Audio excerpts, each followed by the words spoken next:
Hello, this is Tim the Poor Artist. Welcome. Today is what we're going to do is I'm just going to kind of mess around here a little bit. This is kind of a long video. It's actually came out to like 40 minutes, so I speeded it up and chose to just do a voiceover on it because my dogs were getting crazy and things were just happening that was making way too much noise on the soundtrack. So I decided to just do a voiceover with this, and let's see if I can get through this without a dog barking. So what I did, I have this little, I don't know, paint splitter thing here that I'm going to use to separate the paint. And what happens here is this painting doesn't turn out like I wanted it to. So you'll see what I do. But so I'm just going to kind of walk you through this process here, and hopefully I can keep up with everything fine. So I did a border here of white paint, and then now I'm going to go ahead and start doing my pours slowly here. And I probably have a spot here where I was not figuring out which kind of paint I was going to use at the time.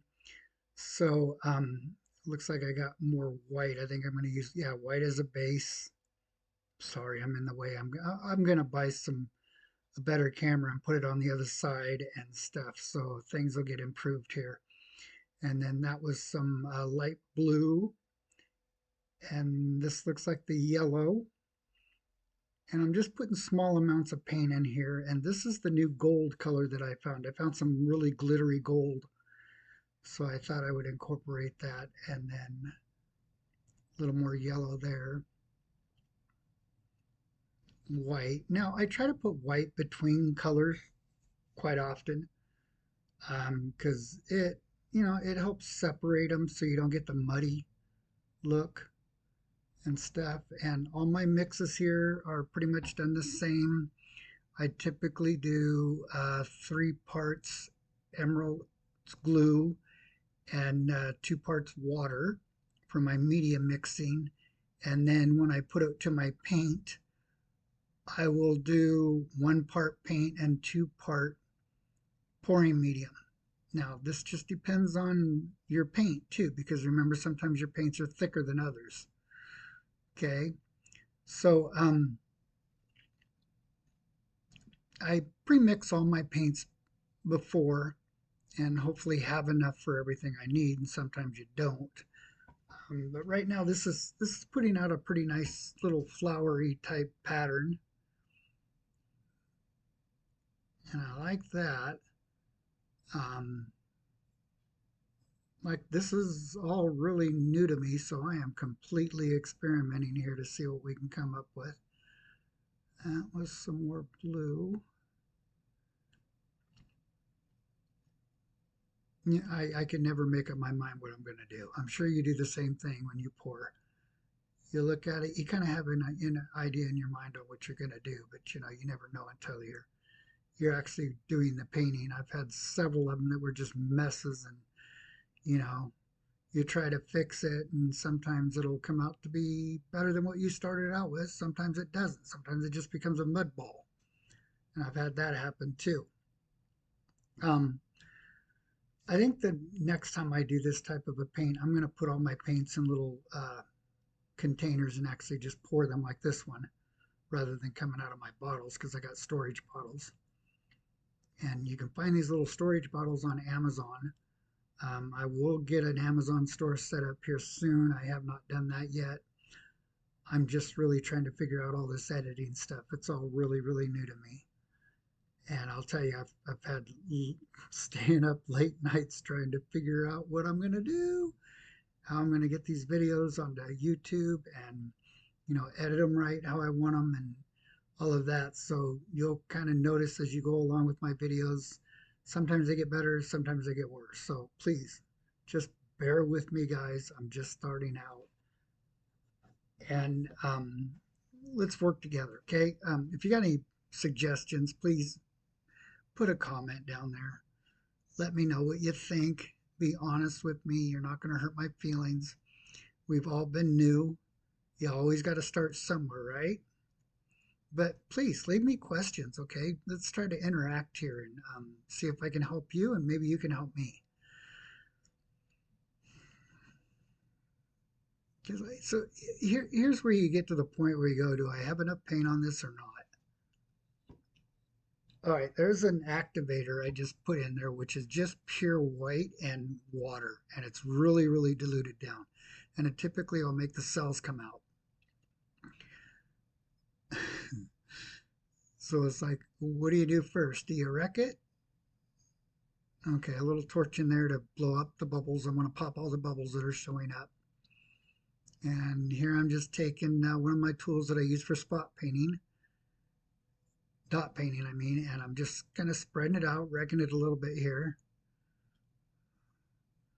seeing what might happen. Because I like trying different things to see if I can get the results I'm looking for. And I mean, you can watch somebody on YouTube for hours and watch them do their paintings, and they're just spectacular. You try to do the same thing using the same colors, and you will not get the same pattern. You might get something similar, but you're not going to get exact. So that's what I like about this. It becomes a one piece. Now here, I want you guys to comment down and let me know if I should have kept this, because when I'm done doing this, I did not like it. I didn't like how, I guess, all the open spaces, there was too much white and there was too much yellow in the middle of it, and I really didn't know what to do with it. So I really got to figure out what I was going to do with this thing. Part of me says, well, you should have kept it. And then if you wanted to go over it later. But I think you'll see here why I did it. But please let me know what you think.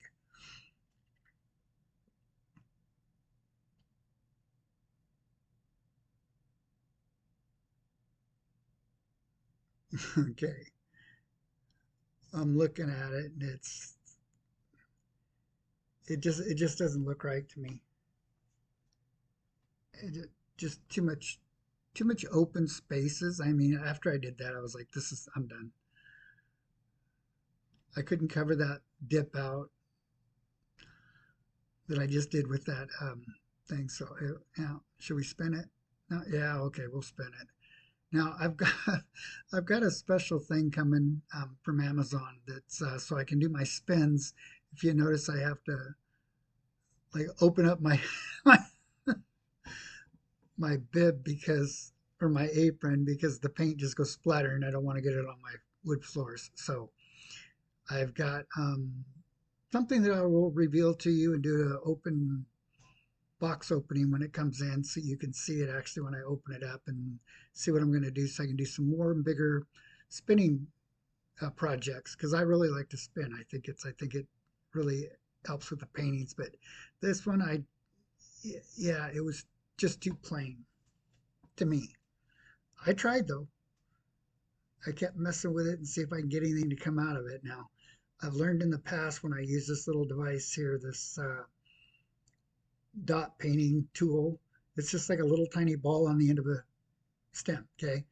And I'm running it across the paints, but what happens is it goes all the way down to the canvas, and sometimes if I don't, if the paint is too thin, it just, yeah. So here I'm just gonna go ahead and just wipe this off. And I could have stopped the video, I could have, and just redid another one, but I thought I would let you guys know this is what really happens. So you're kind of gonna see what's behind the scenes. What do you do? All right, I'm just gonna scrape it off of there. I've got the same colors. So now is what I'm doing is I'm going to take some of the paint and I'm going to put it in a little container. It's a split container. It's got several little chambers. I'll put down a black first for my base for this new one. And see this? It's got 1, 2, 3, 4, 5, 7 little slots. And so I put white on the bottom of every one of them, and then I slowly layered my paints inside of each one. Sometimes mixing, putting a different color inside of the same chamber, sometimes just putting one color in a chamber, and just decided to turn this into a dirty pour. It was a lot easier to do it that way. Um, and with these are really fun because you can come up with some really fantastic patterns and stuff. So you can make little patterns when you're pouring, and you get enough paint on there, and then I'm going to spread it out, and you'll see the colors separate because there it just looks like a pile of white before, but these actually turned out really nice. They've got some really good gold glitter in it that I just bought, and then I got some really cool emerald green, I would call it. It's kind of got a good glow to it. And yeah, I need better lighting too. We'll work our way up on that. But I like how this one turned out. But the thing is that I wound up with so much paint that I had made up because I haven't calculated. Okay, I'm going to do a 11 by 15, so I only need this many ounces of paint. Okay, here I give it a spin. There, it's my apron again. But I liked it when I spin this one because it really opened it up. So you really got to see the colors. They popped really nice. And the different layers and the lines between the paint, you can actually see the white really good between the different colors. Okay, we're going to pop some bubbles. And that kind of helps with the cell forming too, a little bit when you do this. So I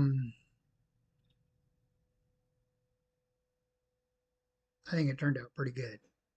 I like this one a lot better than the other one. Let me know what you think. Did you like the other one better than this one? I should be able to get a close up of both of these, I hope. I'll at least post end pictures on them. See my dog there in the background. Here I'm doing the edges like we usually do when we finish a painting. Make sure you got enough paint on each one of the sides to cover the canvas completely. Some people don't like the runoff. I do. I think it gives the painting a character and the uniqueness of it.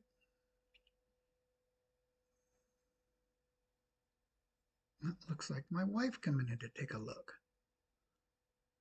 She liked it. Good. All right. Now, see, I have extra paint. So I'm going to put this one on my drying rack. I keep a table that's completely level with the little stick um, things on it that hold the painting off of the towel so it doesn't stick to the towel. And now I'm going to do the rest of it on this is a 8 by 10. The other one was 11 by 15. So see, I've still got, it's the same paint, it's everything. I'm just going to go for it. So actually, I've got some matching paintings here that I could sell as a pair or individually and everything. And I hope to get a page set up real soon, like I was saying before, that I can sell these on. So basically with this, we're just going to do a dirty pour just like we did before here. And I'm going to spread it out. I'm not really using any extra paint. I had plenty here. I'm probably going to put some, yeah, I'm going to put some white on the outside edges so it'll flow over the edges easy. I'm finding out a dry canvas sometimes when you just pour this, try to spread this paint out, it doesn't come out very well. It'll get stuck. Almost looks like there's a dam. So a lot of times if you just put paint on the outside where you're trying to get it to flow, it'll flow really easy. Here I'm just taking this device. It's got some pointy ends on it and just kind of mixing the paint up a little bit, wrecking it, I guess you call it, before I spread it open. I don't know if this really made a difference to it, but it probably did. But it turned out all right. So even though these were used with the exact same paint, exact same style, they come out differently as far as their patterns, obviously.